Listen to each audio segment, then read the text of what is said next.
روح حلوة جدا، وهم لوحدهم مش لازم كلنا نحط ايدينا في ايديهم. وانا بعلن انتمائي لهذه الحملة.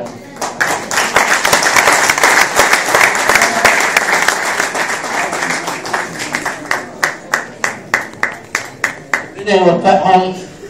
واحنا شباب هذه الحملة ملهاش هدف سياسي، ملهاش اي اتجاهات سياسية، لكن كل هدفها انها تدعم خارطة الطريق اللي تبنتها كل فصائل الوطن، بما فيها فضيلة الشيخ الازهر الامام الاكبر وقداسة البابا توادرس.